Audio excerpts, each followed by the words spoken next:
სახელითა მამისათა და ძისათა და სულისა წმინდისათა ამინ. სიტყვად გმული წმინდათა შორის მამისა ჩვენისა ეგნატე ბრანჩანინოვის. სწავლება მეზვერისა და ფარისევლის კვირაში ლოცვასა და სინანულზე. რა მნიშვნელობა აქვს ყველა ამ ლოცვაში ზმნებს? შემიწყალე ან მილხინი. ეს არის ადამიანის მიერ მისი დაღუპვის შეგნა.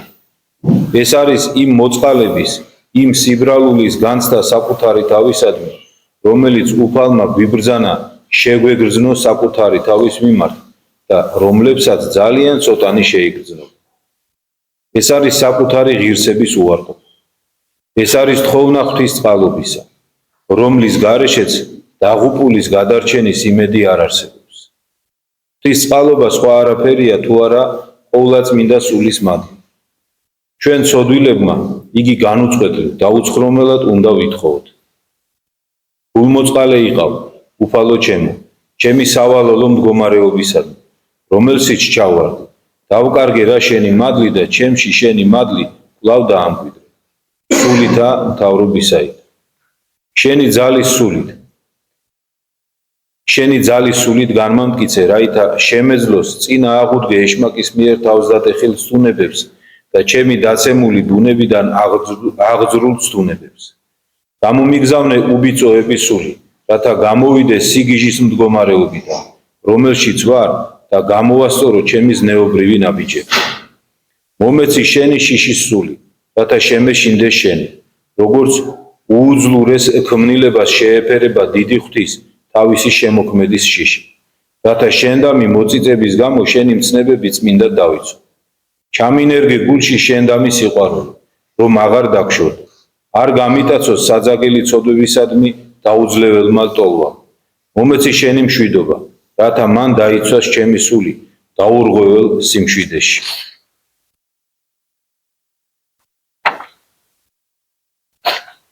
ნება არ მისცეს ჩემს ფიქრებს ამ ქვეყნად ეხეტებოდნენ ჩემთვის საზიანოდ და დამაბნეველად, რათა მან მოიკრიბოს ისინი საკუთარი თავის საჭვრეტად და მისგან აამაღლოს ისინი შენი საყდრისკენ. მომანიჭე სული სიმშვიდისა, რათა თავი შევიკავო მრისხანებისა და ბოროტებისაგან. ვიყო გამუდმებით აღსილი სიკეთით ჩემი ძმების მიმართ. მომანიჭე სიმდაბლის სული, რომ არ ვქედმაღლობდე, არ ვოცნებობდე საკუთარ თავზე, არ ვეძიო ადამიანური ქება და დიდება, არამედ მახსოვდეს, რომ მიწა და ფერფლი ვარ, დაცემული არსება, ჩემი უღირსების გამო მიწაზე გამოგდებული, რომელიც სიკვდილით უნდა გამოვიდეს სხეულიდან და ამ სამყაროდან, რომელიც უნდა წარდგეს შენს საშინელსა და მიუკერძოებელ სამჟავროს. ღმერთო მილხინე ცოდვილ საამას. უფალო იესო ქრისტე ძეო ღმრთისაო შემიწყალე, უფალო შემიწყალე. მრავალნი ამბობენ ამ მოკლე ლოცვებს ძალიან ჩქარა. ზრუნავენ რა მხოლოდ მათი დაწესებული რაოდენობის შესრულებაზე. ამგვარი ვედრებით ისინი არ აძლევენ საშუალებას ლოცვას გულში შემოაღწიოს და მისთვის დამახასიათებლად იმოქმედოს, რაც გამოიხატება გულის სიჩვილეში. წმინდა მამები მართებულად შენიშნავენ, რომ ასე მლოცველები ჰაერზე ლოცულობენ და არა ღვთისად. რატომ ვიწყენ ღვთის ტაძარში? იმიტომ რომ ლოცვის მოქმედება ვერ შევიგრძელით. რატომ მივიჩქარით მაძღარი სუფრისაკენ? იმიტომ რომ გამოცდილებით ვიცით ნივთიერის საზრდოს მნიშვნელობა. რატომ არ მივიჩქარით ღვთის ტაძრისკენ? არამედ ვცდილობთ მასში მოგვიანებით მისვლას, როცა ღვთისმსახურების მნიშვნელოვანი ნაწილი უკვე შესრულებულია. იმის გამო, რომ გამოცდილებით არ ვიცით ლოცვის მნიშვნელობა, რომელიც სულის საზრდოა, რომელიც სულს სულიერ ძალას გადასცემს. ჩვენ გამოცდილებით არ ვიცით ლოცვის მნიშვნელობა, რადგან ლოცულობთ ნაჩქარევად, ზედაპირულად, ყურადღების გარეშე. გახანგრძლივებული, მაგრამ უყურადღებო ლოცვის სულზე ზეგავლენა ჰგავს უღწვიმას რკინის სახურავზე, რომლისაგანაც მთელი წყალი ჩამოედინება. რა რაოდენობითაც არ უნდა დაესხას და სახურავზე არავითარ ზემოქმედებას არ ახდენს. პირიქით, ყურადღებიანი ლოცვა შეიძლება შევადაროთ კეთილის მყოფელ წვიმას, რომელიც რწყავს დათესილ ყანას. საზრდოს აძლევს აღმონაცენებს და მდიდარ მოსავალს ამზადებს. მნიშვნელოვანი შეცოდების გამოსწორებისას, რომელიც ლოცვის მოსაგრეს ღვაწლის მთელ ნაყოფს ართმევს. წმინდა ლოცვის მასწავლებლები და მეურვეები, წმინდა მამები გვიბრძანებენ, რომ განსაკუთრებული აუჩქარებლობით ლოცვის სიტყვებისადმი საგულდაგულო ყურადღების დაცვით გამოვთქვათ, როგორც მოკლე ლოცვის, ისე საერთოდ ყველა ლოცვის სიტყვები. ლოცვების აუჩქარებელი კითხვით ასეთი ყურადღება შესაძლებელია. ნაჩქარევ კითხვაში ყურადღების ადგილი არ არის. ლოცვა ყურადღების გარეშე მოკლებულია თავის არსს, მოკლებულია სიცოცხლის. მაშინ იგი სულის მიერ დატოვებულ სხეულს ემსგავსება. სიმდაბლის სურნელებას არ აფრქვევს, ღმერთამდე არ მაღლდება. გაფანტულობით განგმირული და მოკლული ლოცვა ფორთხავს მიწიერ ხრწნილებასა და სიმყრალეში და მათ გადასცემს მას, ვინც დაუდევრად და გულგრილად ლოცულობს.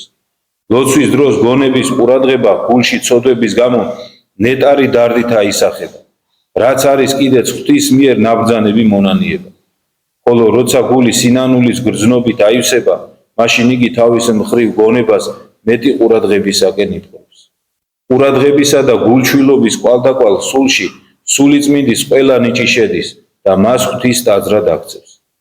მოდით ჩვენს ლოცვას ორი თვისება მივანიჭოთ: ყურადღება და სინანული. მათით როგორც ორი ფრთით დაეიგი სამოთხეში აფრინდეს, დაეღვთის წინაშე წარდგეს, ჩვენთვის შეწყალება გამოითხოვოს. ნეტარი მებაჟის ლოცვას ეს ორი თვისება ჰქონდა: თავისი ცოდვიანობის გაცნობიერებით გამსჭვალული, თავის საქმეებში ხსნის მიღების ვერავითარ იმედს ვერ პოულობდა. ამ იმედს მხოლოდ ღვთის მოწყალებაში ხედავდა, რომელიც ყველა ცოდვის სინანულისკენ მოუწოდებდა და ხსნას მხოლოდ მონანიებისთვის ანიჭებდა. მებაჟემ, როგორც ცოდვილმა, რომელსაც არავითარი საკუთარი სიკეთე არ გააჩნია, ტაძარში ბოლო ადგილი დაიკავა. როგორც ცოდვილი, რომელიც სამოთხის ღირსი არ არის, ვერ ბედავდა თვალები ზეცისაკენ აღეპყრო. მას თვალები მიწისკენ მიეპყრო და სინანულით გულში წემით, გულის სიღრმიდან მთელი გულით წარმოთქვამდა აღსარებასთან შეერთებულ ლოცვას.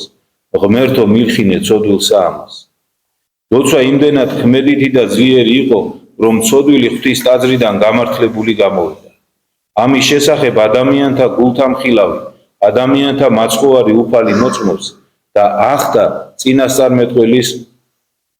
წინასწარმეტყველება მონანიე ცოდვილზე, რამე თუ აღაშენოს უფალმა სიონი, ადამიანის სული, დაცემი დანგრეული და გამოუჩნდეს მას დიდებითა მისითა. მოხედნა ლოცვასაზე და მდაბალთასა და არა შეურაცხყო ვედრება იმათი. დაიწერენ ესე ნათესავად სხვა. დაიწეროს მთელი კაცობრიობის საცოდნელად. დაიწეროს ქრისტიანთა მთელი მოდგმისა და შთამომავლობის საცოდნელად. და ერი დაბადებადი, სინანულითა და ყურადღებიანი ლოცვით შეიგრძნობს რა თავის განახლებას ღვთის მადლით აქებდეს უფალსა, რომელმაც ინება ადამიანობა მიეღო და ადამიანები თავისი საოცარი განგებულებით და საოცარი სწავლებით გადაერჩინა. ამინ. შეგვეციოს და გვაკურთხოს უფალმა წმინდა ეგნატე იანჩანინოვის ლოცვით. ბოლოს წინა აბზაცში წმინდა ეგნატე ესეთ სიტყვებს ამბობს, რომ მეზვერის ლოცვა შესმენილ იქნა იმიტომ, რომ მას არ მიაჩნდა საკუთარ თავში არაფერი იმის ღირსად, რომ მისი ლოცვა შესმენილ ყოფილიყო. და სწორედ ამიტომაც წყალობა მოიღო ღმერთმა მასზე და გამართლებული გამოვიდა ეს ადამიანი ტაძრიდან. მაშინ როცა თითქოს ყოველივე სიკეთის მოქმედი ფარისეველი დასჯილი გამოდის ტაძრიდან. სწორედ ეს ხვაობა არის ამ ორ ადამიანს შორის. ფარისეველი იმიტომ არ დაისაჯა, რომ იმის წესებს ასრულებდა, ისე როგორც უნდა დაეცვა, რომ კვირაში ორჯერ მარხულობდა, მეათეც გასცემდა. სამწუხაროდ თანამედროვე ადამიანთა ნაწილი იყენებს რა იგავის აი ამ ნაწილს საკუთარ თავსაც ატყუებს და სხვასაც აცდუნებს და ეუბნება რომ აი ნახეთ მაცხოვარი წინააღმდეგია წესების შესრულებისა და ყველანაირ წესს ისე თამამად და უდიერად არღვევენ თითქოს არაფერი არ იყოს ეს. დღევანდელი იგავი ამას არ ასწავლის. ფარისეველი იმიტომ არ გამტყუნდა რომ მის წესებს ასრულებდა.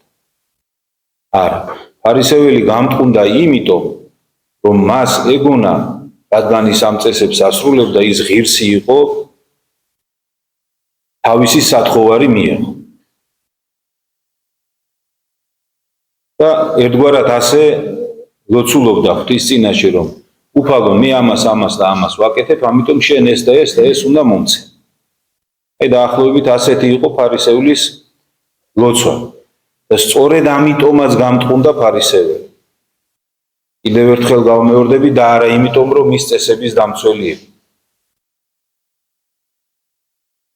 თუ ადამიანი რაიმეს ასრულებს ამ ქვეყანაზე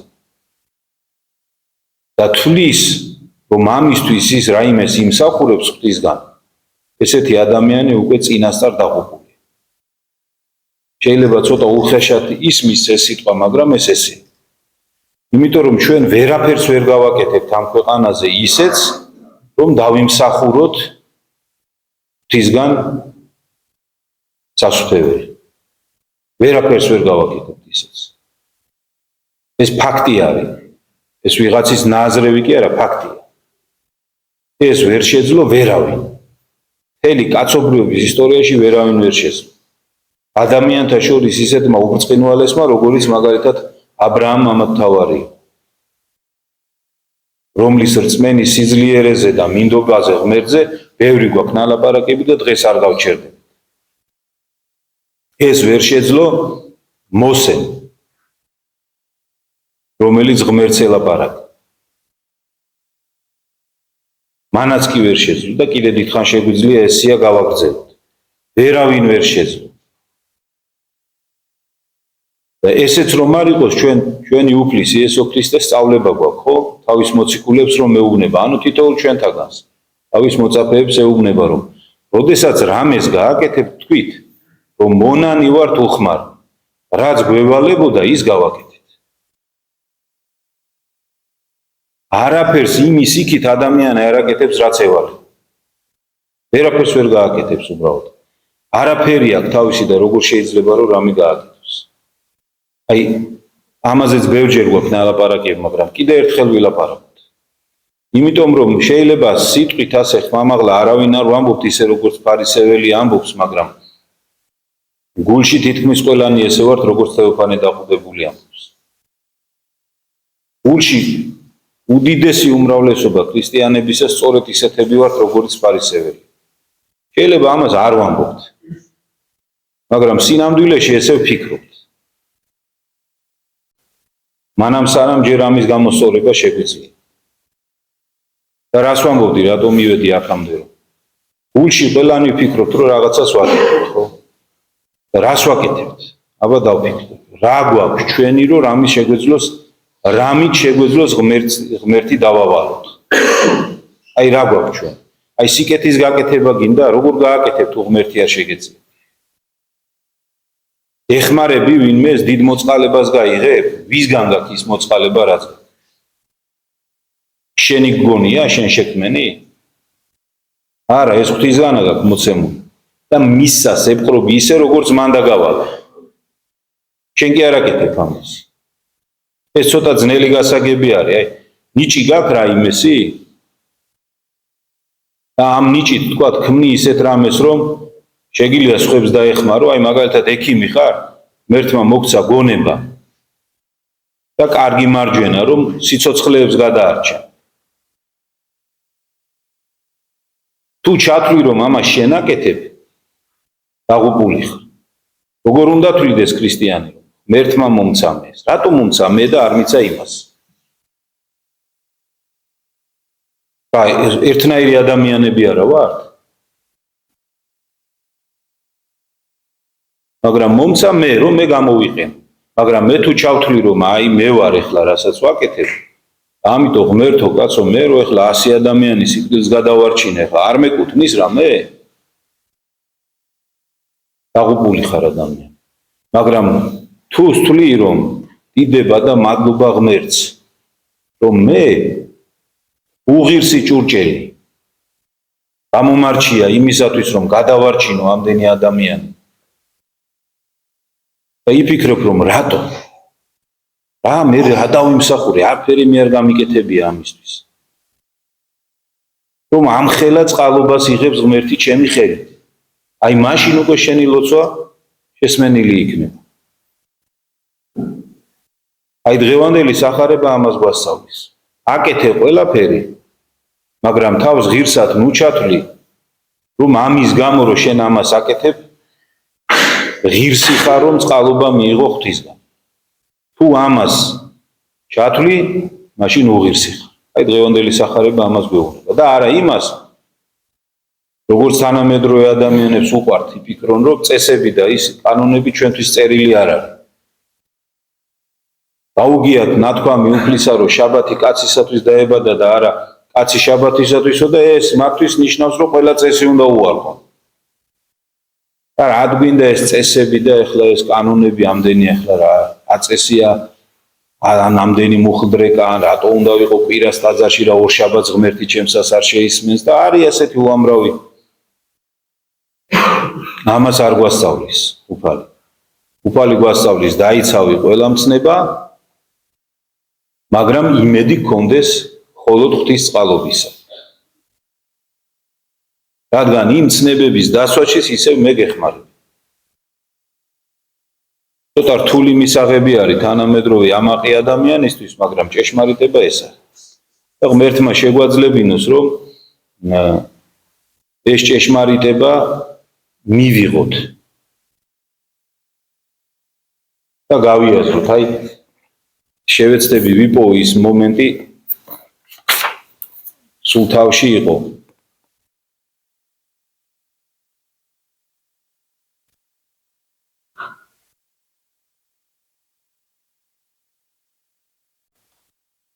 მოდი თავიდან წავიკითხავ კიდევ ერთხელ და რა მნიშვნელობა აქვს ყველა ამ ლოცვაში ზმნებს შემიწყალე ან მილხინე ეს არის ადამიანის მიერ მისი დაღუპვის შეგნება ეს არის იმ მოწყალების იმ სიბრალურის განცდა საკუთარი თავისადმი რომელიც უფალმა გვიბრძანა შეგვეგრძნო საკუთარი თავის მიმართ და რომლებსაც ძალიან ცოტანი შეიგრძნობენ ეს არის საკუთარი ღირსების უარყოფა ეს არის თხოვნა ღვთის წყალობისა რომლის გარეშეც დაღუპულის გადარჩენის იმედი არ არსებობს ღვთის წყალობა სხვა არაფერია თუ არა ყოვლადწმინდა სულის მადლი ჩვენ ცოდვილებმა იგი განუწყვეტლივ დაუცხრომელად უნდა ვითხოვოთ ღვთისაგან გულმოწყალე იყავ უფალო ჩემო ჩემი სავალალო მდგომარეობისადმი რომელსიც ჩავარდი დავკარგე რა შენი მადლი და ჩემში შენი მადლი კვლავ დაამკვიდრე სულითა მთავრობისაიდან შენი ძალის სულით განვამტკიცე რათა შემეძლოს წინა აღუდგე ეშმაკის მიერ თავს და ტეხილ ცდუნებებს და ჩემი დაცემული ბუნებიდან აღძრულ ცდუნებებს გამომიგზავნე უბიწოების სული რაითა გამოვიდე სიგიჟის მდგომარეობიდან რომელშიც ვარ და გამოვასწორო ჩემი ზნეობრივი ნაბიჯები მომეცი შენი შიშის სული რათა შემეშინდეს შენი როგორც უუძლურეს ქმნილებას შეეფერება დიდი ღვთის თავისი შემოქმედის შიში ნახეთ რას ამბობს წმინდა მღვდელმთავარი ეს ფსალმუნის სიტყვები არის უბრალოდ პერიფრაზია წმინდა მღვდელმთავრას გაკეთებული და ნახეთ რას ამბობს ხო რომ პირველი დაღუპული ვარ იძახის მეორე ნახეთ სიგიჟეში ვარ მისული და გამოასწორე ჩემი მდგომარეობა ჩემი ზნეობრივი ნაბიჯები რომელიც ჩვენთაგანი თვლის საკუთარ თავს დაღუპულად ან სიგიჟის ღვრამდე მისულად აბა დავფიქრდეთ აი რომელი ჩვენთაგანი ეხლა ვთვლით რომ ჩვენ ავართ დაღუპული როგორც სინამდვილეში ისე კი არა რომ ვიტყვით ეხლა ერთმანეთს რომ ველაპარაკებით რომ ცოდვით დაცემული ადამიანები ვართ და ეს არა აი გულში საკუთარ თავთან მარტო რო ვართ რომელი ჩვენთაგანი ვთვლით რომ ვართ დაღუპულები აი ისე ვცხოვრობთ რომ ვართ დაღუპულები და სიგიჟის ღვრამდე მისულები და უზნეო წესით მცხოვრებები აი რომელი ჩვენთაგან ვიფიქროთ. ამ კითხვას რა თქმა უნდა თითოეულმა ჩვენთაგანმა ჩვენ თვითონ უნდა გავცეთ პასუხი. და თუ არ ვფიქრობთ ესე, მაშინ ჩვენი ლოცვა ვერ იქნება ისეთი, როგორიც მეზვერის ლოცვა არის. ვერ იქნება. მთელი ეს სიტყვა წმინდა მღვდელმთავრის სწორედ ამას მიეძღვნება, რომ თუ გინდა ილოცო ისე, როგორც ლოცულობდა მეზვერე, შენი ლოცვა შესმენილ იქნას, მაშინ შენი თავი უნდა ჩავთვალო დაღუპულად და სიგიჟის ღვრამდე მისულად და უზნეო წესით ცხოვრება. უზნეოს როცა ვხმარობ, იმას კი არ გულისხმობ ეხლა რაც ითვლება უზნეოს ქვეშ. სულიერად უზნეოს. თუ ამას არ თვლი, აქამდე არ მისულხარ, ესე იგი ჯერ კიდე ფარისევლის მდგომარეობაში ხარ და გონია, რომ რაღაცას აკეთებ ისეც, რის გამოც ღმერთი აუცილებლად შეგიწყალებს. აი ეს თუ არ გარდავტეხეთ ჩვენს თავში, ამოვა მაშინ აღდგომა. ამოვა ყველა ის ლოცვა, მარხვა და მუხლდრეკა, რომელსაც ვასრულებთ სახლში თუ ეკლესიაში. ყველაფერი ამაუარი, თუ ამას ადამიანი ასე არ ფიქრობს, როგორც მეზვერე ფიქრობს. ნუ დღევანდელი სახარება ამას გვასწავლის. უფალმაც ეს იგავი ამისთვის მოიყვანა, რომ ესწავლებინა ჩვენთვის. ამიტომ ყოველდღიურად ღმერთს უნდა ვთხოვდეთ, რომ მოგცეს განცდა თვისთა წოდვათა. აი ახლა მარხვა დაიწყება და ამას ხშირად გავიმეორებთ ხოლმე, ხო? და ხშირად შევევედრებით ღმერთს, რომ მოგცეს განცდა თვისთა წოდვათა. ნახეთ, ეფრემასური ევედრება ღმერთს, რომ მომეცი განცდა ჩემი წოდვების. ანუ შეიძლება მე წოდვები მქონდეს და მათი განცდა არ მქონდეს.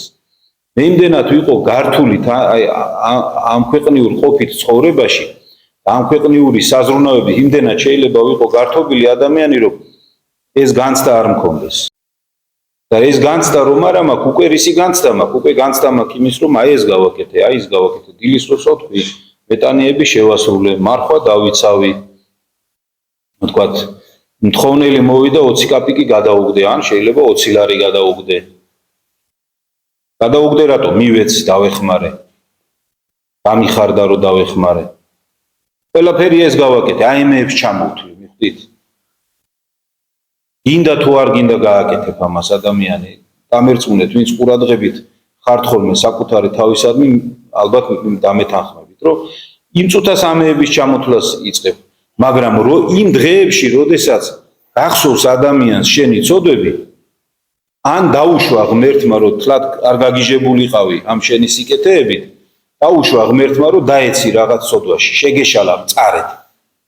ან ღვთის წინაშე, ან ვინმეს წინაშე.